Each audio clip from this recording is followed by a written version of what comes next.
Question number 135 panchayat चुनाव के विषय में सही क्या है। एक जिला निर्वाचन अधिकारी होता है। एक या अधिक रिटर्निंग अधिकारी होते हैं। रिटर्निंग अधिकारी की नियुक्ति राज्य निर्वाचन आयोग करता है। रिटर्निंग अधिकारी की नियुक्ति आयोग की सहमति से जिला निर्वाचन अधिकारी करता है। नायब तहसीलदार जनपद पंचायत के लिए रिटर्निंग अधिकारी हो सकता है। नायब तहसीलदार ग्राम पंचायत के लिए रिटर्निंग अधिकारी हो सकता है। नायब तहसीलदार जिला पंचायत के लिए रिटर्निंग अधिकारी अ, हो सकता है। हाँ, ये भी हो सकता है। जिला निर्वाचन अधिकारी ही एकमात्र रिटर्निंग अधिकारी होता है, तो एकमात्र रिटर्निंग अधिकारी ये नहीं होता है। तो यहाँ पे 8वां जो है वो सही नहीं है और 7वां भी सही नहीं है। पहला, दूसरा, तीसरा, चौथा, 5वां और 6वां सही उत्तर है। Option A. छत्तीसगढ़ पंचायत निर्वाचन नियम 1995 के अनुसार राज्य निर्वाचन आयोग पंचायत चुनावों के संचालन हेतु राज्य सरकार के परामर्श से प्रत्येक जिले के लिए एक जिला निर्वाचन अधिकारी और आवश्यकता अनुसार एक या एक से अधिक उप जिला निर्वाचन अधिकारियों को नियुक्त करेगा। जिला निर्वाचन अधिकारी जिला पंचायत चुनाव के लिए पदेन रिटर्निंग अधिकारी भी होगा। राज्य निर्वाचन आयोग या उसके प्राधिकार से जिला निर्वाचन अधिकारी राज्य सरकार के एक अधिकारी को रिटर्निंग अधिकारी नियुक्त करेगा, जो नायब तहसीलदार के पद से नीचे का नहीं होगा और जो जिला पंचायत चुनाव के अतिरिक्त अन्य पंचायतों की खाली सीटों को भरने के लिए चुनावों हेतु रिटर्निंग अधिकारी होगा। साथ ही राज्य निर्वाचन आयोग या उसके प्राधिकार से जिला निर्वाचन अधिकारी रिटर्निंग अधिकारी की उसके कार्यों के निष्पादन में सहायता हेतु एक या अधिक व्यक्तियों को सहायक रिटर्निंग अधिकारी नियुक्त कर सकता है। क्वेश्चन नंबर 136 एक व्यक्ति पंचायत का चुनाव लड़ सकता है यदि उसने पूर्ण कर ली है 21 वर्ष की आयु। Option C. भारतीय संविधान के अनुच्छेद 243 च 1 के अनुसार कोई व्यक्ति पंचायत चुनाव लड़ सकता है यदि उसने 21 वर्ष की आयु पूर्ण कर ली है। क्वेश्चन नंबर 137 निम्नलिखित पर विचार कीजिए। किसी भी व्यक्ति के लिए पंचायत का सदस्य बनने के लिए न्यूनतम निर्धारित आयु 25 वर्ष है। पंचायत के समय पूर्व भंग होने के पश्चात पुनर्गठित पंचायत केवल अवशिष्ट समय के लिए ही जारी रहती है। दूसरा कथन यहाँ पे सही है, तो केवल बी सही है। भारतीय संविधान के अनुच्छेद 243 च के अनुसार किसी व्यक्ति के लिए पंचायत सदस्य बनने की न्यूनतम आयु 21 वर्ष है, ना कि 25 वर्ष। वहीं अनुच्छेद 243 ड के खंड 4 के अनुसार किसी पंचायत की अवधि की समाप्ति के पूर्व उस पंचायत के विघटन पर गठित की गई कोई पंचायत उस अवधि के केवल शेष भाग के लिए बनी रहेगी, जिसके लिए विघटित पंचायत बनी रहती है यदि वह विघटित नहीं की जाती।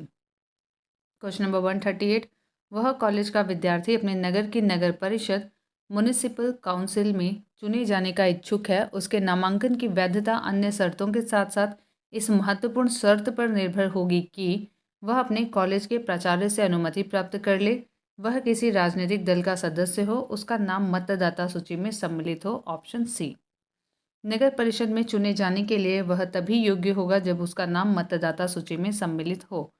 क्वेश्चन नंबर 139 निम्नलिखित में से कौन पंचायतों की वित्तीय स्थिति का पुनर्विलोकन करने के लिए वित्त आयोग का गठन करता है। संबंधित राज्य का राज्यपाल। Option C. भारतीय संविधान के अनुच्छेद 243 यानी कि 243 झ के अनुसार राज्य का राज्यपाल 73वां संविधान संशोधन अधिनियम 1992 के प्रारंभ से 1 वर्ष के भीतर यथाशीघ्र और तत्पश्चात प्रत्येक 5 वर्ष की समाप्ति पर वित्त आयोग का गठन करेगा, जो पंचायतों की वित्तीय स्थिति का पुनर्विलोकन करेगा। अनुच्छेद 243 243 म के तहत यही वित्त आयोग नगर पालिकाओं की वित्तीय स्थिति का भी पुनर्विलोकन करता है। क्वेश्चन नंबर 140 पंचायतों की वित्तीय अवस्था का मूल्यांकन करने के लिए वित्त आयोग के गठन का प्राधिकार किसको प्राप्त है। राज्य के गवर्नर को। Option A. क्वेश्चन नंबर 141 निम्नलिखित में से कौन राज्य सरकार तथा स्थानीय शासन के बीच राजस्व बंटवारे के लिए उत्तरदायी है। तो राज्य का वित्त आयोग। Option C. संविधान के अनुच्छेद 243 झ 243 आई के तहत राज्यपाल द्वारा गठित राज्य वित्त आयोग राज्य सरकार तथा स्थानीय शासन के बीच राजस्व बंटवारे के लिए मार्गदर्शक सिद्धांत सुझाने हेतु उत्तरदायी है। यह वित्त आयोग अनुच्छेद 243 झ के तहत पंचायतों और अनुच्छेद 243 म के तहत नगर पालिकाओं की वित्तीय स्थिति का पुनर्विलोकन कर राज्य सरकार और उनके बीच राजस्व के बंटवारे हेतु अपनी अनुशंसाएं राज्यपाल को प्रस्तुत करता है। साथ ही यह राज्य द्वारा पंचायतों और नगर पालिकाओं को समुन्निर्दिष्ट असाइंड किए जाने वाले या उनके द्वारा विनियोजित एप्रोप्रिएट हो सकने वाले करों, शुल्कों, पथकरों और फीसों के निर्धारण के संदर्भ में भी अपनी संस्तुतियां राज्यपाल को देता है। इसका गठन राज्यपाल द्वारा प्रत्येक 5 वर्ष पर किया जाता है। क्वेश्चन नंबर 142, राज्य वित्त आयोग का गठन भारतीय संविधान के अंतर्गत किया जाता है अनुच्छेद 243 के अनुसार। ऑप्शन बी सही है। क्वेश्चन नंबर 143, निम्नलिखित में से कौन सा प्राधिकरण किसी राज्य के राज्यपाल को उस विशेष राज्य की पंचायतों द्वारा विनियोजित हो सकने वाले करों और शुल्कों के निर्धारण के सिद्धांत के विषय में संस्तुति करता है? तो ये है राज्य वित्त आयोग। Option B. क्वेश्चन नंबर 144, निम्न पर विचार कीजिए, नीचे दिए गए कोड से सही उत्तर का चुनाव कीजिए। कथन ए, स्थानीय निकायों को वित्तीय सहायता प्रदान करने हेतु उपायों पर विचार करने के संबंध में संघीय वित्त आयोग की कोई भूमिका नहीं है। संविधान के 73वें 74वें संशोधन के बावजूद स्थानीय शासन संविधान के 7वीं अनुसूची के अंतर्गत राज्य विषय ही बना हुआ है। तो यहाँ पे ए गलत है और आर सही है। ऑप्शन डी, ए गलत है और आर सही है। संविधान के अनुच्छेद 280 के अधीन गठित संघीय वित्त आयोग केंद्र और राज्यों के मध्य वितरित होने वाले करों एवं संदायों के संदर्भ में अनुशंसा प्रदान करने के साथ साथ राज्यों के स्थानीय निकायों के संसाधनों को अनुपूरित करने के लिए राज्यों की संचित निधियों के संवर्धन हेतु आवश्यक उपायों पर विचार करता है। इस प्रकार कथन ए गलत है जबकि आर सही है। अतः अभिष्ट उत्तर विकल्प डी होगा। अगला प्रश्न 145, निम्नलिखित वक्तव्यों पर विचार कीजिए, नीचे दिए गए कोड से सही उत्तर चुनिए। कथन राज्य निर्वाचन आयोग एक संवैधानिक प्राधिकरण है, सही है। कारण ग्रामीण स्थानीय निकायों के निर्वाचन पर भारत के निर्वाचन आयोग का निरीक्षण रहता है। आर गलत है, ए सही है, आर गलत है। ऑप्शन डी यहाँ पे सही उत्तर है। एक्सप्लेनेशन, राज्य निर्वाचन आयोग एक संवैधानिक प्राधिकरण है। संविधान 73वें संशोधन अधिनियम 1992 के तहत इसकी व्यवस्था की गई है। राज्यों में पंचायतों एवं शहरी निकायों के चुनाव में भारत के निर्वाचन आयोग की कोई भूमिका नहीं होती है। क्वेश्चन नंबर 146, निम्नलिखित में से कौन संवैधानिक प्राधिकरण है? नीचे दिए गए कोड से सही उत्तर चुनिए। तो यहाँ पे राज्य निर्वाचन आयोग, राज्य वित्त आयोग, और जिला पंचायत। ऑप्शन 1, 2, 3 यहाँ पे सही है। ए 1, 2, 3 ऑप्शन बी। राज्य निर्वाचन आयोग, राज्य निर्वाचन आयुक्त संविधान के अनुच्छेद 243 के तहत, राज्य वित्त आयोग अनुच्छेद 243 के तहत तथा जिला पंचायत अनुच्छेद 243 के तहत संवैधानिक प्राधिकरण है, जबकि राज्य निर्वाचन अधिकारी या मुख्य निर्वाचन अधिकारी पदनाम संवैधानिक प्राधिकरण नहीं है। क्वेश्चन नंबर 147, निम्नलिखित में से संविधान का कौन सा भाग नगर पालिकाओं से संबंधित है? तो ये भाग है भाग 9 9 ए। भारतीय संविधान के भाग 9 ए नगर पालिकाओं से संबंधित हैं। संविधान 74वां संशोधन अधिनियम 92 द्वारा संविधान में जोड़ा गया। इस अधिनियम पर 20 अप्रैल 1993 को राष्ट्रपति की सहमति प्राप्त हुई एवं 1 जून 1993 को यह लागू हुआ। क्वेश्चन नंबर 148, भारतीय संविधान के 74वें संशोधन के संबंध में निम्नलिखित में से कौन सा कथन सही है? यह संविधान की एक अनुसूची जोड़ने का उपबंध करता है। यह नगर पालिकाओं की कार्यपालिका की पुनर्संरचना करता है। पहला दूसरा सही है। यह नगर पालिकाओं में महिलाओं के लिए आरक्षण का उपबंध करता है। यह केवल कुछ निर्दिष्ट राज्यों में ही प्रयोज्य है। पहला दूसरा तीसरा यहाँ पे सही है। 74वें संविधान संशोधन अधिनियम 1992 से नगर पालिकाओं को संवैधानिक दर्जा प्रदान किया गया है। इस अधिनियम द्वारा संविधान में एक नया भाग 9 क तथा 243 त से 243 य 6 तक 18 नए अनुच्छेद एवं एक नई अनुसूची जोड़कर नगरों में स्थानीय शासन के विषय में विस्तृत प्रावधान किए गए हैं। यह अधिनियम 1 जून 1993 से प्रभावी हुआ। 74 संविधान संशोधन की कुछ विशेषताएं निम्नलिखित हैं। 3 प्रकार की नगर पालिकाओं का प्रावधान है: नगर निगम, नगर पालिका परिषद, नगर पंचायतें। कार्यकाल 5 वर्ष होगा, हालांकि इन्हें पहले भी भंग किया जा सकता है। अनुच्छेद 243 न अनुसूचित जाति एवं अनुसूचित जनजाति को उनकी जनसंख्या और कुल नगर पालिका क्षेत्र की जनसंख्या के अनुपात में प्रत्येक नगर पालिका में आरक्षण प्रदान करता है तथा महिलाओं को कुल सीटों की न्यूनतम 1/3 जिसमें SC/ST महिलाओं से संबंधित आरक्षित सीटें भी हैं सीटों पर आरक्षण प्रदान करता है। यह सभी राज्यों में प्रयोज्य है। स्पष्ट है कि कथन 1, 2, 3 सही है जबकि कथन 4 असत्य है, 4 असत्य है। क्वेश्चन नंबर 149, निम्नलिखित में से किस संविधान संशोधन अधिनियम से नगर पालिकाओं को संवैधानिक प्रस्थिति की गई है? संविधान का 74वां 74वां अधिनियम 1992, ऑप्शन बी यहाँ पे सही उत्तर है। 74वें संविधान संशोधन अधिनियम 1992 से नगर पालिकाओं को संवैधानिक दर्जा प्रदान किया गया है। इस अधिनियम के द्वारा संविधान में एक नया भाग 9 क तथा 243 त से 243 य 6 तक 18 नए अनुच्छेद एवं एक नई अनुसूची 12वीं अनुसूची जोड़कर नगरीय निकायों के विषय में विस्तृत प्रावधान किए गए हैं। क्वेश्चन नंबर 150, किस संवैधानिक संशोधन द्वारा शहरी स्थानीय शासन को संवैधानिक दर्जा दिया गया है? तो यह है 74वां संशोधन, option C. Question number 151, Madhya Pradesh में नगर पालिकाओं में अनुसूचित जातियों हेतु संस्थानों के आरक्षण का प्रावधान भारत के संविधान के निम्नलिखित में से किस अनुच्छेद के अंतर्गत किया गया है? अनुच्छेद 243 9 1, ऑप्शन ए। संविधान के अनुच्छेद 243 9 1 के तहत प्रत्येक नगर पालिका में अनुसूचित जातियों अनुसूचित जनजातियों के लिए स्थानों के आरक्षण का प्रावधान किया गया है। इस प्रकार आरक्षित स्थानों की संख्या का अनुपात उस नगर पालिका में प्रत्यक्ष निर्वाचन द्वारा भरे जाने वाले स्थानों की कुल संख्या से यथाशक्य वही होगा जो उस नगर पालिका क्षेत्र में अनुसूचित जातियों की अथवा अनुसूचित जनजातियों की जनसंख्या का अनुपात उस क्षेत्र की कुल जनसंख्या से है। क्वेश्चन नंबर 152, मेयर का कार्यकाल कितने वर्ष का होता है? तो ये 5 वर्ष का होता है, ऑप्शन डी। 74वें संविधान संशोधन 1992 के अनुसार अनुच्छेद 243 प में नगर पालिकाओं, नगर पंचायत, नगर परिषद, नगर निगम की अवधि 5 वर्ष नियत की गई है। नियत किए गए समय के अनुसार अगर मेयर का कार्यकाल भी 5 वर्षीय, अतः मेयर का कार्यकाल भी 5 वर्षीय होगा। क्वेश्चन नंबर 153, नगर क्षेत्र को निर्धारित करने हेतु निम्नलिखित निष्कर्षों में से कौन सा भारत की जनगणना के अनुसार सही नहीं है? तो वे सभी स्थान हैं जो नगर पालिका अथवा नगर निगम अथवा छावनी बोर्ड अथवा अधिसूचित एरिया कमेटी के अंतर्गत हो, जिनकी जनसंख्या कम से कम 5000 हो, जिनकी कम से कम 60% पुरुष जनसंख्या अकृषि कार्यों में लगी हो, ये सही नहीं है। जहाँ जनसंख्या का घनत्व कम से कम 400 व्यक्ति प्रति वर्ग किलोमीटर हो, तो यहाँ पे सी जो है वो सही नहीं है।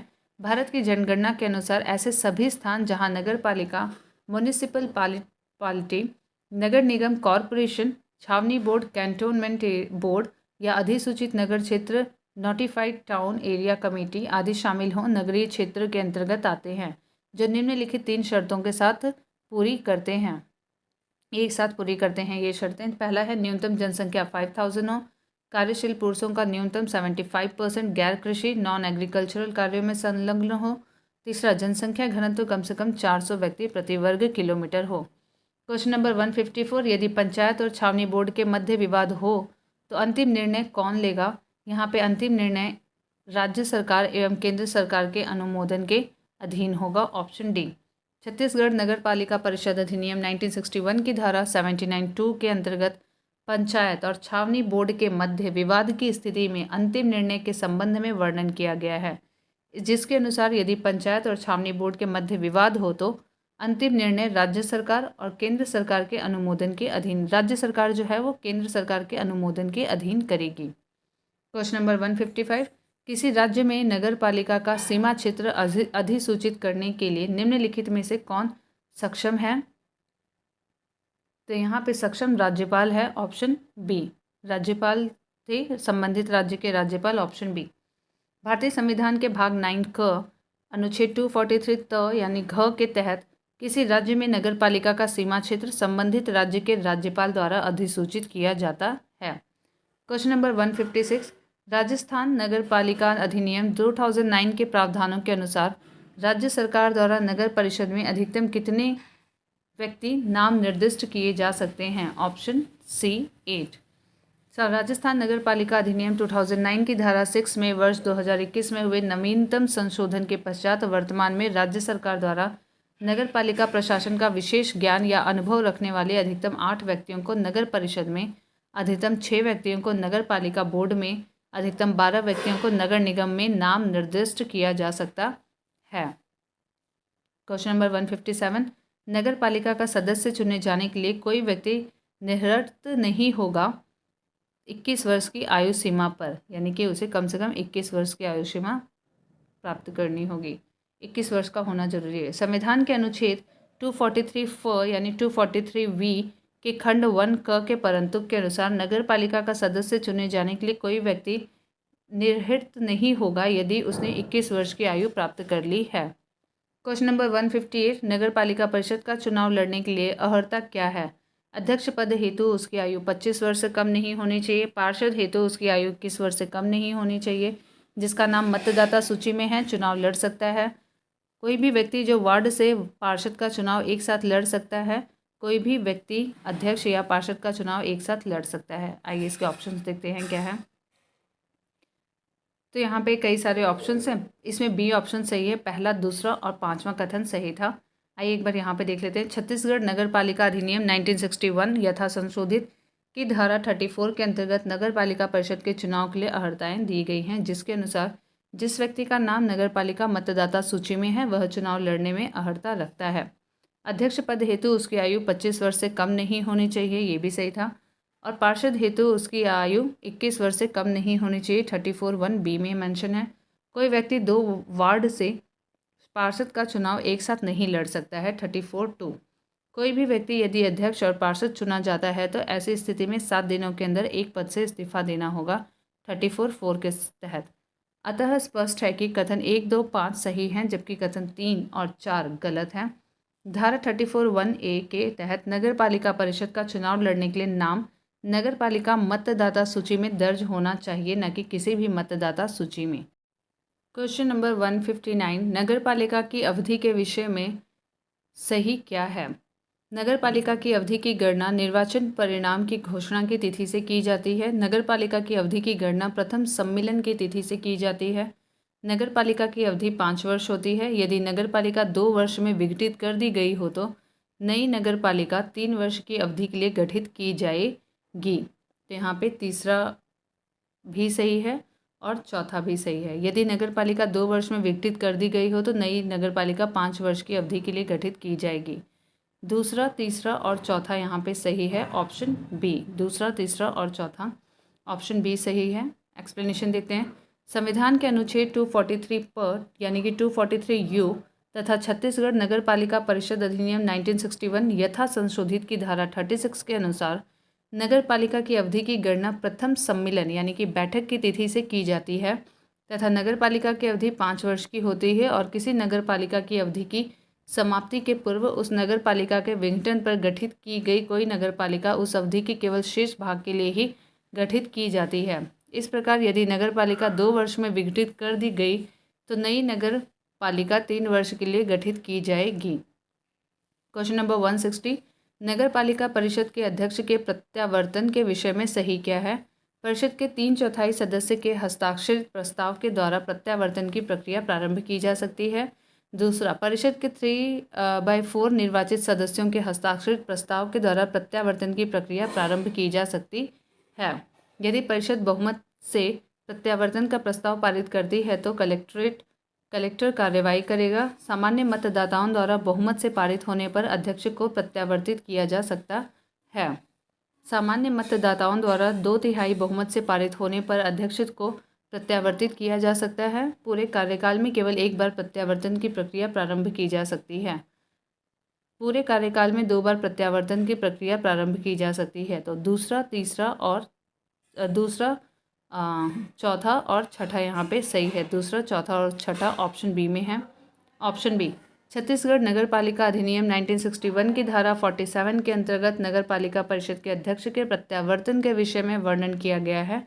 इसके अनुसार सामान्य मतदाताओं द्वारा जिन्होंने प्रत्यावर्तन प्रस्ताव पर मतदान में भाग लिया है उनकी आधी से अधिक की संख्या में यदि प्रत्यावर्तन के पक्ष में मत दिया हो तो अध्यक्ष को प्रत्यावर्तित किया जा सकता है। परिषद के 3/4 निर्वाचित सदस्यों के हस्ताक्षरित प्रस्ताव के द्वारा ही प्रत्यावर्तन की कार्यवाही प्रारंभ की जा सकेगी। अध्यक्ष के निर्वाचित होने के 2 वर्ष बाद यानी कि मध्यावधि चुनाव में निर्वाचित अध्यक्ष के कार्यकाल के आधे समय के पश्चात ही प्रत्यावर्तन की कार्यवाही प्रारंभ की जा सकती है। तथापि उसके पूरे कार्यकाल में केवल एक बार ही प्रत्यावर्तन की प्रक्रिया प्रारंभ की जा सकती है। इस प्रकार स्पष्ट है कि कथन दूसरा, चौथा, छठा सही है, जबकि कथन पहला और पांचवा सही नहीं है, तीसरा भी। अगला प्रश्न 161, नगर पंचायत की वार्ड समिति के विषय में क्या सही है? नगर पंचायत की कुछ वार्डों को मिलाकर वार्ड समिति बनाई जाती है। इसमें वार्ड में से निर्वाचित पार्षद सदस्य होते हैं। वार्ड में रहने वाले 2 व्यक्ति समिति में मनोनीत किए जाते हैं। पहला, दूसरा, तीसरा सही है। वार्ड समिति का अध्यक्ष नगर पंचायत अध्यक्ष के द्वारा नामित किया जाता है। चौथा सही नहीं है। पहला, दूसरा, तीसरा सही होने के नाते ऑप्शन सी यहाँ पे करेक्ट है। संविधान के अनुच्छेद 243 यानी 243 में यह प्रावधान है कि ऐसी प्रत्येक नगर पालिका परिषद या नगर पंचायत में जिसकी जनसंख्या 3 लाख या उससे अधिक है, वार्ड समितियों का गठन किया जाएगा, जो एक या अधिक वार्डों से मिलकर बनेगी। छत्तीसगढ़ नगर पालिका अधिनियम 1961 की धारा 72A के अनुसार प्रत्येक वार्ड समिति में उसमें शामिल वार्डों से निर्वाचित पार्षद इसके सदस्य होते हैं। साथ ही वार्ड समिति में निर्वाचित पार्षदों के अतिरिक्त वार्ड समिति के प्रादेशिक क्षेत्र में रहने वाले ऐसे 2 व्यक्तियों को वार्ड समिति के अध्यक्ष की अनुशंसा पर महापौर द्वारा नामांकित किया जाता है, जिन्हें नगर पालिका प्रशासन का विशेष ज्ञान या अनुभव हो तथा पार्षद चुने जाने की योग्यता धारण करते हों। वार्ड समिति अपनी पहली बैठक में एक निर्वाचित पार्षद को अपना अध्यक्ष चुनती है।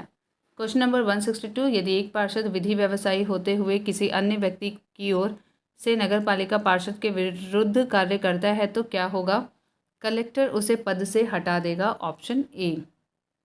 छत्तीसगढ़ नगर पालिका अधिनियम 1961 यथा संशोधित की धारा 41 की उपधारा 2 के खंड ब के अनुसार यदि कोई व्यक्ति पार्षद चुना गया है और नगर पालिका परिषद के विरुद्ध विधि व्यवसायी के रूप में किसी अन्य व्यक्ति की ओर से कार्य करता है तो जिलाधिकारी यानी कलेक्टर उसे पद से हटा देगा।